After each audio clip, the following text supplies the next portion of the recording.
시청자 여러분 안녕하십니까? 여러분을 위한 NTVC 뉴스 지금 시작하겠습니다.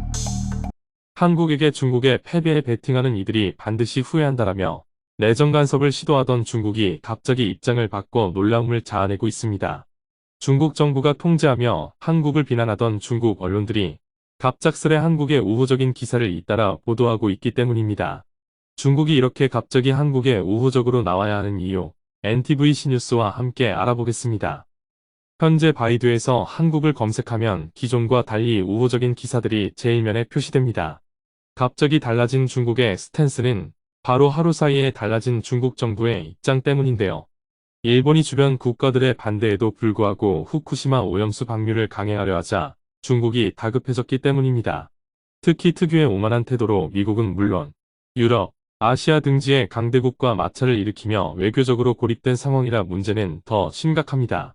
현재 중국은 명실상부한 강대국으로 외교가에서 큰 영향력을 발휘할 수 있지만 그것도 중앙아시아나 아프리카 등 후진국에나 제대로 먹히는 상황이고, 똑같은 강대국, 그것도 잠재적 적대 세력인 자유진영에 속한 일본, 더 나아가 그 리더인 미국에게는 큰 영향을 끼칠 수 없는 것이 현실입니다.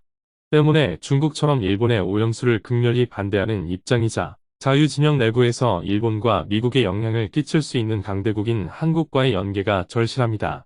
불과 하루 전만 해도 한국은 줄을 잘 서야 한다. 유엔 안보이사회에서는 좀 독립적인 태도를 보여주기 바란다는 등의 망언을 공식적으로 쏟아냈지만 이제는 중국 외교부 차원의 공식 성명은 물론 신화통신이나 중국환경망, 중국경제 등 주요 언론을 통해 우리는 한국과 연계하여 일본의 오염수 방류를 막을 것, 한국 정부는 어민들의 피해를 좌시하지 않을 것이다 등의 기대감 어린 보도나 한국의 수많은 시민단체들이 분연히 들고 일어나 일본의 환경오염 행위를 극렬히 비난했다는 등의 우호적인 기사를 쏟아내는 이유입니다.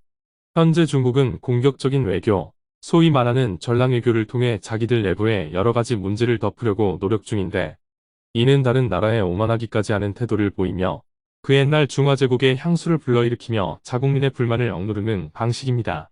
내부적으로 안정적이지 못한 현 상황 속에서 시진핑 정권이 후쿠시마 문제를 한번 공격하기 시작한 이상 이를 해결하지 못하면 자국민들이 정권의 리더십에 대해 의구심을 가지게 되고 이는 시진핑의 종신 독재를 끌어내릴 중국 공산당 내부 경쟁자들의 완벽한 명분이 되기 때문에 한국과의 연계든 다른 어떤 방법이든 후쿠시마 문제는 시진핑 정권에게 있어 반드시 해결해야만 하는 문제라고 할 수 있습니다. 현재 대한민국은 과거와 달리 내년부터 시작될 유엔 안보리 비상임의사국 자리를 활용할 수 있는 국력과 위상, 그리고 국제정세 속의 타이밍까지 3박자를 모두 갖추며 국가 수립 이래 가장 위상이 높은 시대를 맞이했고 이제는 중국 내부의 모순을 해결해 줄 수 있는 가장 강력한 키맨이 되었습니다. 친구는 가까이, 적은 더 가까이라는 격언대로 한국은 이 기회를 적절하게 활용하여 향후 동아시아 패권을 준비해야 할 것입니다. 지금까지 NTVC 뉴스였습니다. 시청해주셔서 감사합니다. 시청자분들의 댓글, 좋아요와 구독은 뉴스 제작에 큰 힘이 됩니다.